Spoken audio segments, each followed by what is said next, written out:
France a priori.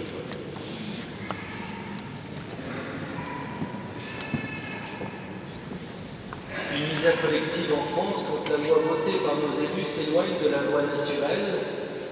Quel acte concret de miséricorde est le plus adapté quand on est chrétien? La corruption des esprits est une sorte d'épidémie, comme la peste touche la chair. Les maladies de l'esprit que nous appelons idéologie peuvent toucher aussi une autre partie de l'être humain,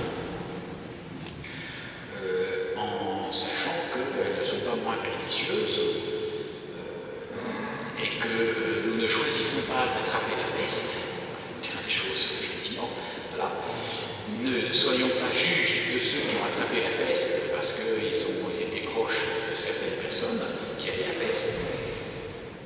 Et donc ne jugeons pas tout de suite ceux qui ont attrapé la peste des esprits, qu'on appelle l'idéologie, n'est-ce pas, qui est une corruption des esprits.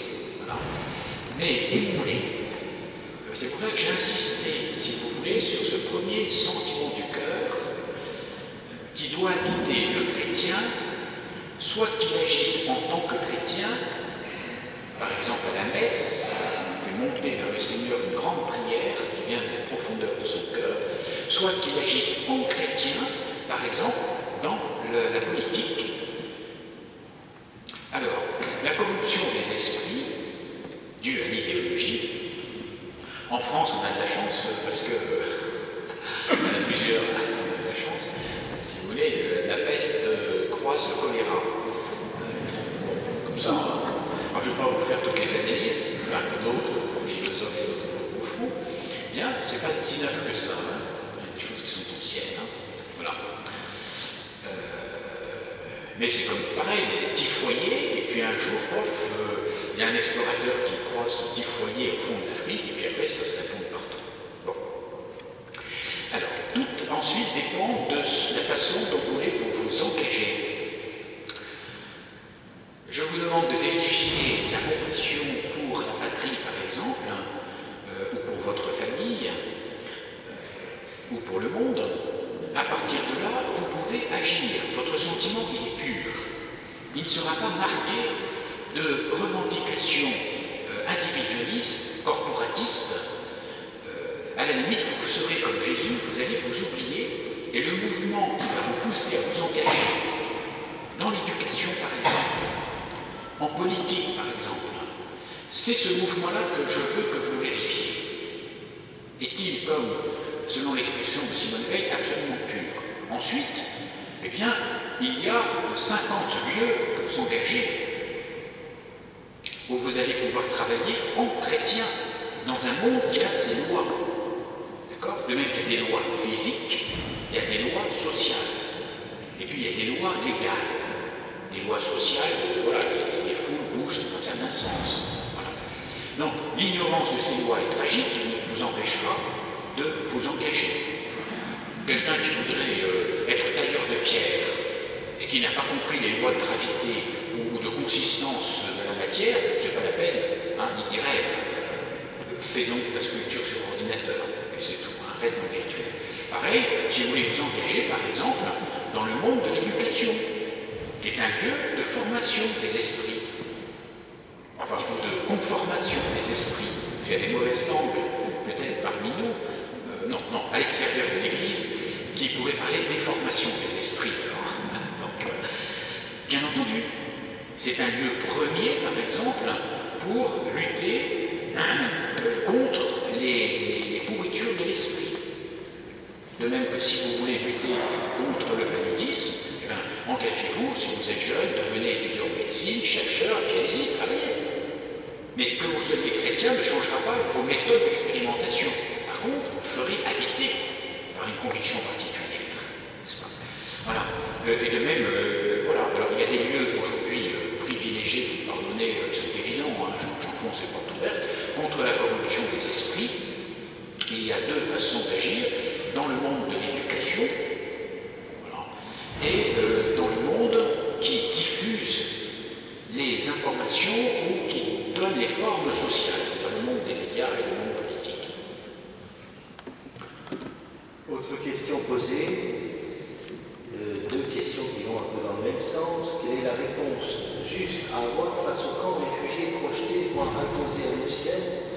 miséricorde des migrants. Je ne savais pas qu'il y en a un camp à Louvciennes, mais voilà, il y en a aussi à Paris. Voilà. Il faut agir toujours aux deux niveaux. Une fois que vous avez vérifié que vous agissez non où vous parlez, voilà, non par pur individualisme, protectionnisme, si vous voulez, etc., mais vraiment parce que vous sentez qu'il y a une misère. Attention, dans ces cas-là, il y a deux misères. Et il y aura deux formes d'action. La première misère, c'est la misère de ces personnes qui ne sont pas toutes des terroristes et qui sont des réfugiés ou des immigrés, voilà, suivant leur statut, ou des migrants, hein, il y a des statuts différents. Voilà. Mais des étrangers, on va dire, en situation plus ou moins régulière et qui sont proches de nous. Donc il y a une misère physique d'une personne ou d'une famille ou d'un groupe de personnes. N'oublions pas non plus, il y a aussi une misère collective. Il faut toujours tout mettre dans la balance, c'est-à-dire la France. Pardonnez-moi d'y revenir. Je vous rappelle qu'il n'y a que deux communautés qui sont d'origine divine. Dans l'Église, on dit d'origine naturelle. Et naturelle, pour nous, parfois les gens n'arrivent plus à comprendre ce qu'on veut dire quand on parle de la nature. Ils pensent qu'on est écolo. Oui, on est écolo, mais il ne s'agit pas des arbres. Voilà. Donc deux communautés, toutes les autres sont bonnes, hein, mais peuvent disparaître sans que l'homme soit atteint profondément. Deux communautés, par exemple, vous avez des associations de boules, certainement, de boulistes à Versailles. J'en sais rien. Je dis ça. Voilà.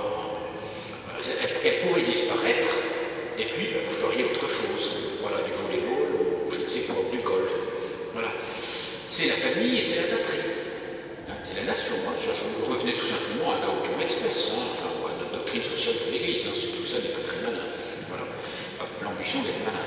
Voilà. Donc, ces deux communautés, la famille et la nation, il faut aussi les considérer si elles sont atteintes. Et c'est pour ça que moi je mets tous dans la balance. Oui, l'accueil des réfugiés, certes, je ne suis pas hongrois, mais j'ai aussi à me poser la question de me dire attention, nous sommes dans un contexte qui aujourd'hui est politique.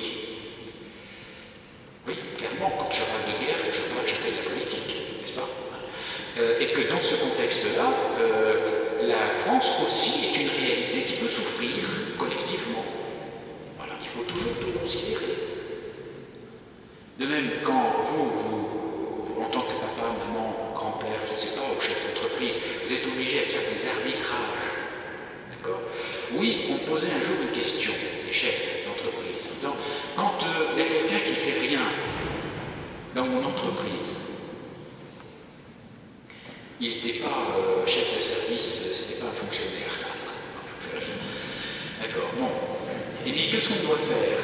Bien sûr, miséricorde pour lui, pour ce type qui peut-être ne travaille pas parce que, je ne sais pas, voilà, il a un poids dans la main, ou il a peut-être des problèmes psychologiques, des problèmes familiaux importants, enfin, voilà, c'est une histoire personnelle, il faut être plein de miséricorde. Mais vous ne pouvez pas oublier l'ensemble, l'usine,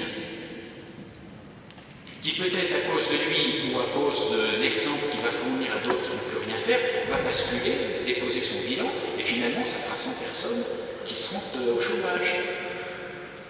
C'est pour ça que nos décisions sont rudes.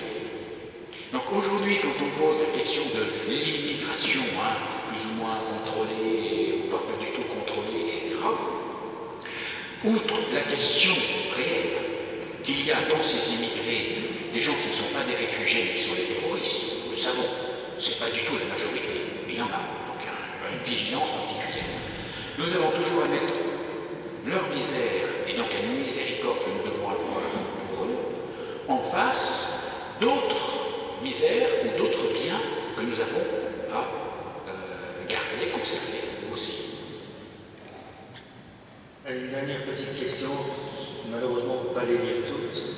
Jésus pleure sur Jérusalem qui a une vocation propre dans le cœur de Dieu, quelle est celle de la France? Ça va, bon, c'était une petite question pour une réponse minime, c'est sympa. C'est du genre, est-ce que vous voulez parler de la nation aussi, comme vous y êtes, effectivement, vous m'avez invité, vous m'avez minimum 1 heure, c'est possible.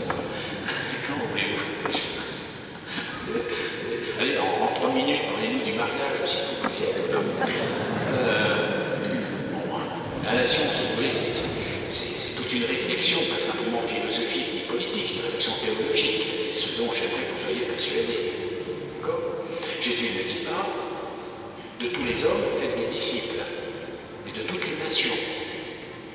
Bien sûr que le mot nation a un sens particulier dans le judaïsme, c'est les nations par rapport au peuple juif. C'est quand même les nations. Voilà. Les peuples constitués en tant que tels. Et si un peuple, une nation, il est là de dire une nation, parce qu'une nation peut être composée de plusieurs peuples et de plusieurs langues. C'est pas ça qui définit la nation. Je pense aux Basques. Culture, langue, etc.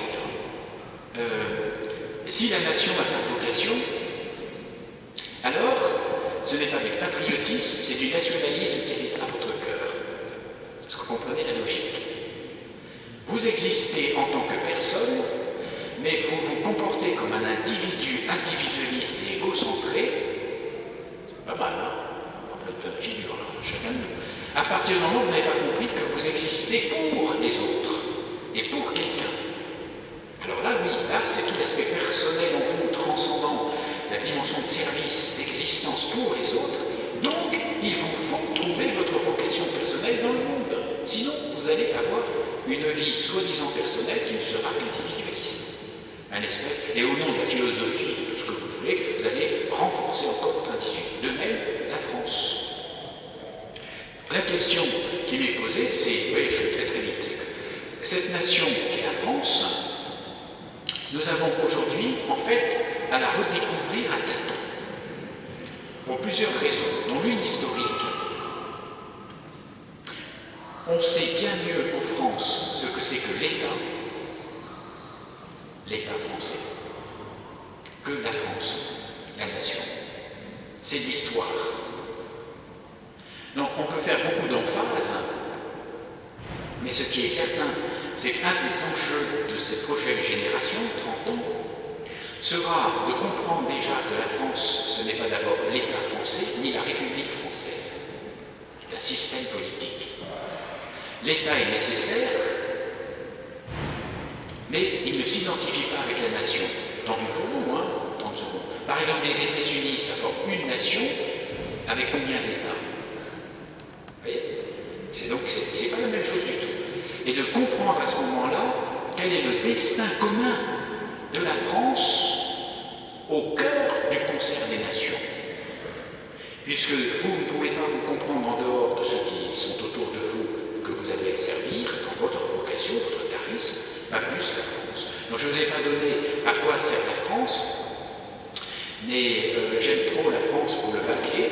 Je serais vraiment disposé un jour à vous donner les opinions, en tout cas, qui pourraient traverser que ce que c'est que la vocation de la France. En tout cas, elle en a une comme vous en avez une. Bon.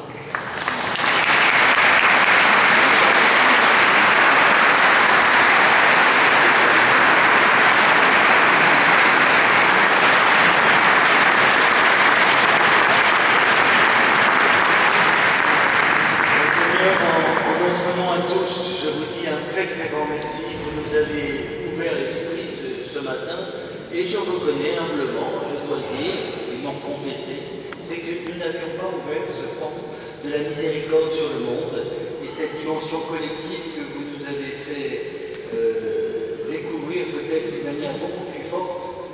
Et je retiens surtout de votre conférence que, au fond, j'étais jusqu'à présent un unijambiste et que grâce à vous, je vais avoir peut-être 2 jambes à jour. Encore merci.